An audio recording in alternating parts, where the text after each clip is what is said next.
Hey, it's Joddie, Joddie Taylor, snackysays.com. Welcome back to my podcast. Today we're going to be chatting about temporary trade-offs. I'm going to be sharing some temporary trade-offs that I've made over the years to help me reach my health and fitness goals. I do think that temporary trade-offs can be applied to any goal that you have. So let's get into it. So for my health and fitness journey, I decided a few years ago that it was going to be a journey. Like that was the life-changing decision. So that means if it's a journey, maybe some of the things that I'm doing to lose weight or tone up or build my endurance, maybe they're not sustainable. And that is okay. So what are some temporary trade-offs that I've made? I've gotten up a lot earlier to fit working out into my day, and more importantly at the time, to make sure that I was going to work out year round, because a huge problem that I had was wintertime. It's super dark when I wake up. It's super dark heading to work, super dark on the way home at like 4 p.m., 5 p.m.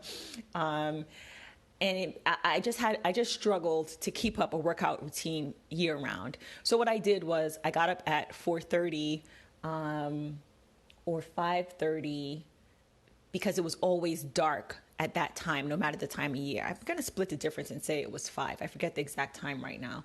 But let's say I got up at 5 o'clock every day for a year. Well, it was always going to be dark at 5 o'clock. So that was the first thing. Now, was it sustainable? No, because my life changed. Things changed. I was in the habit. It didn't matter if it was dark or sunny or snowing or raining. I was going to work out. And my schedule changed. Where I worked changed. So that changed the time of day that I was leaving the house. But it was really helpful at the time to get into that, to have that temporary trade-off. Another temporary trade-off that I made a couple of times over the last few years was to have, you know how they have, like some folks do a dry January. I would do like a dry 3 months, where for 3 or 4 months, I didn't drink any alcohol at all. Say that 2 times fast or 10 times fast. Because I had read years ago that if you wanted to lose weight, like it was low hanging fruit. You're not drinking your calories. You don't have the alcohol consumption. And it was something easy that I could do. And so each time that I did it, I timed it. Like the first time my sister was going to be coming to South Korea. And so I gave up alcohol like 3 months before she got there. And I was like, yo, when she gets here, it's on. She got to South Korea and it was on and popping. I was like, yay! But it did help me reach my goal in those few months. And then the following year, I did the same, but I timed it with my birthday. And again, it was 3 or 4 months. I haven't really done it since because I'm not that, I don't know if you care, but I'm not drinking as much as I was like a few years ago. I was like social drinking. I was like maybe having a glass of wine with dinner. Or like if we went out. So that's one thing I gave up. Is it sustainable for the rest of my life? No, I like to drink. I don't want to have dry years, like a few dry months or like a dry month is fine. I like beer. I like wine. I like makgeolli. I like soju. I love it all. Even though I will say I've had some non-alcoholic beers, that I really enjoy. So maybe I'll just switch to non-alcoholic beer because it has the same taste, which is really what I'm going for. So back to the temporary trade-off. So we did sleep, alcohol, rice. Rice is something that I have cut over the years, even going back like before 5 years ago, 6 years ago. I've cut it over the years because it is my heavenly carb. And I don't have anything against carbs. I'm just classifying it as a carb here. And it is the one thing, I think, dare I say, I have a handle on it now, but it was the one thing I just did not have a handle on. I just could not seem, I don't even want to say out loud how much rice I used to eat. I could not seem to get a handle on it. Like, I guess, I don't know if you have that thing where you're just like, yo, no, I can't just have a slice of lasagna. Why would I do that? I can have half the pan. That's me with rice.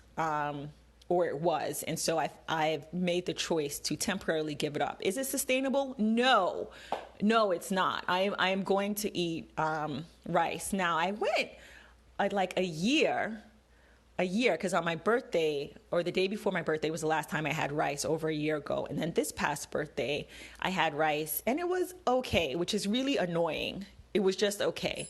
And if I'm honest, I really haven't had rice the last couple of months where I was like, yo, this rice is amazing. I don't know what's happening with that, but I'm sure I'll get back into my yummy rice. Maybe I just need a different type of rice. Also, I don't think rice is something that you go out to a restaurant, you're like, wow, this rice is good. So that was my mistake. A lot of restaurants just don't. It's, it's kind of rice pilaf-y. I don't know, it's not rice. The last one is cleaning. The first few months when I first started working out back in the day, I gave up on cleaning. I just took it out of my morning routine because it was more important for me to work out. It was more important for me to do what I call puttering around. I would putter around the house. I would get up at 4:30 or 5 o'clock, whatever time it was. I would have coffee, and I would kind of just like wander around the house, like maybe look at the fish, look out the window, maybe text some people, just chill. And then I would do my workout. It was super important to me to have that time to putter around, more important than washing the dishes. Was it sustainable? No, because I like to come home and see a clean house, not a house that looks like I had breakfast and I was also packing lunch for the day and there's like dishes all over. No, it wasn't sustainable, but it really helped me get into the habit of working out and making it a priority and getting to the next level of my fitness. So those are just some of the trade-offs that I've made over the years. And the important thing here, the moral of the story is, yes, make trade-offs for your goal, for your health and fitness. Also realize going into it that it's not sustainable. It doesn't have to be sustainable, and maybe it shouldn't be sustainable, right? Like, maybe for the rest of my life, I'm not getting up at 5 a.m. or 4:30 a.m. Maybe for the rest of my life, I'm not having dry years or sober years where I'm not drinking.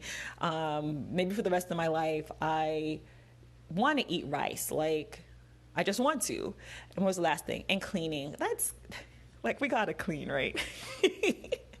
Yes, working out is a priority.